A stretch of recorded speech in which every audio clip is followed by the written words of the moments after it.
They stepped off the train with more dust than dollars in their pockets. 3 men summoned by letter, by desperation, by promises scratched in ink and tied to women they had never seen. Elias, the ex-cavalry scout haunted by blood and betrayal.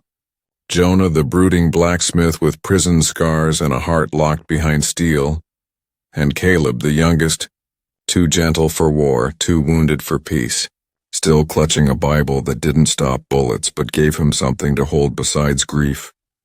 Across the platform, standing like a jury of fate, were 3 sisters. Margaret, the oldest, her hair pinned sharp like her stare, coat cinched tight as her resolve. Hattie, the middle, practical and quiet, hands cracked from toil but steady as truth. And June, the youngest, eyes wide with courage that hadn't been tested yet. Her shawl clutched like it could shield her from what was coming. But nothing could. Not with the warnings nailed to their barn, the dead calf strung from the fence, or the men in town whispering the name Teller Kane, like a ghost who'd come back to claim what wasn't his. Their father's murder had left the ranch unguarded, and the law wouldn't help because Teller owned half the deputies and scared the rest. So the sisters did what frontier women had to do when the world turned cruel. They found men not through love but through desperation. Placed ads with no romance. Just truth. 3 women seek men unafraid to fight for land, not hearts. And so these broken men arrived, not to rescue damsels, but to find something worth standing for. And though the sisters expected hired help, what stepped off that train were not mercenaries but men who had nothing left to lose, which made them dangerous and maybe exactly what the ranch needed.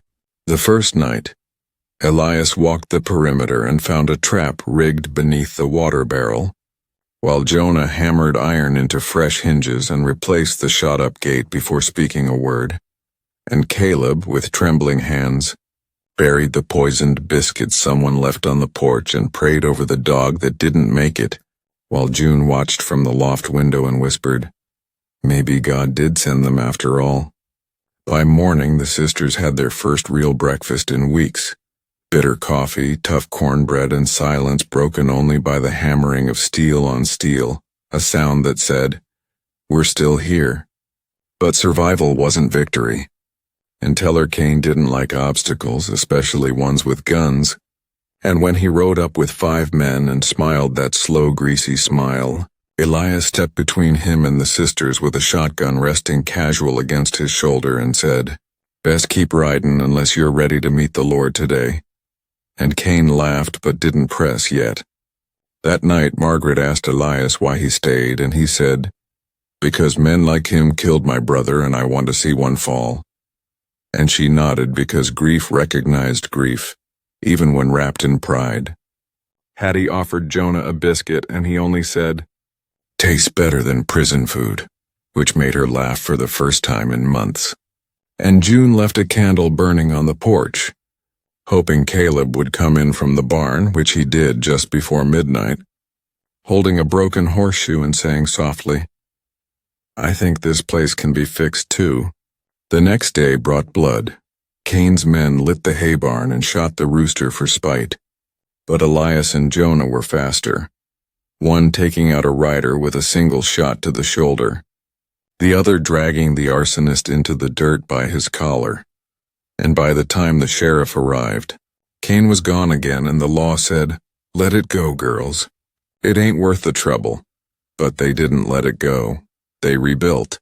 Every day the men worked alongside the women, not above them, not in charge, but together, fixing fences, training horses, checking traps, building something none of them had before, trust. And though none spoke of marriage, hearts began to crack open like seeds in spring, slow and uncertain. Margaret letting Elias show her how to shoot again without flinching, Hattie letting Jonah sit beside her without fear, and June watching Caleb gently coax the youngest filly from the stable like coaxing a ghost back to life. But peace on the frontier never lasted, and when Cain returned it wasn't with warnings, it was with fire. They came at night, guns drawn, 4 riders and Cain himself, who shouted, This land was promised to me, and I don't care what your pa wrote or what dead men think they own. And Margaret stepped onto the porch, rifle in hand, saying, "Then come take it." As thunder cracked and bullets flew, Elias dropped two from the shadows. Jonah took a shot to the arm but didn't flinch, wrestling one man down with raw fury. And Caleb, shaking but steady, stood in front of June and fired his father's pistol for the first time, tears streaming as he hit his mark, and whispered, "No more death without purpose."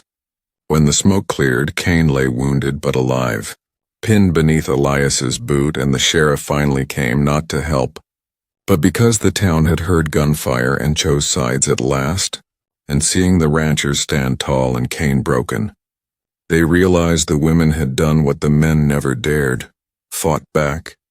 Charges were dropped, boundaries redrawn, and slowly, the sisters became something new.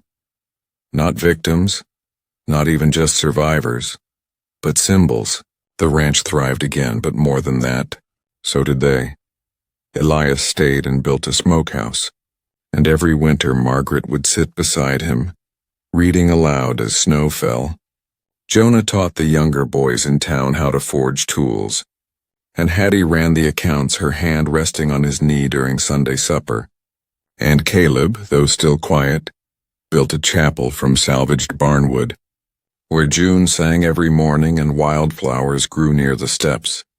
No one called them mail-order husbands anymore.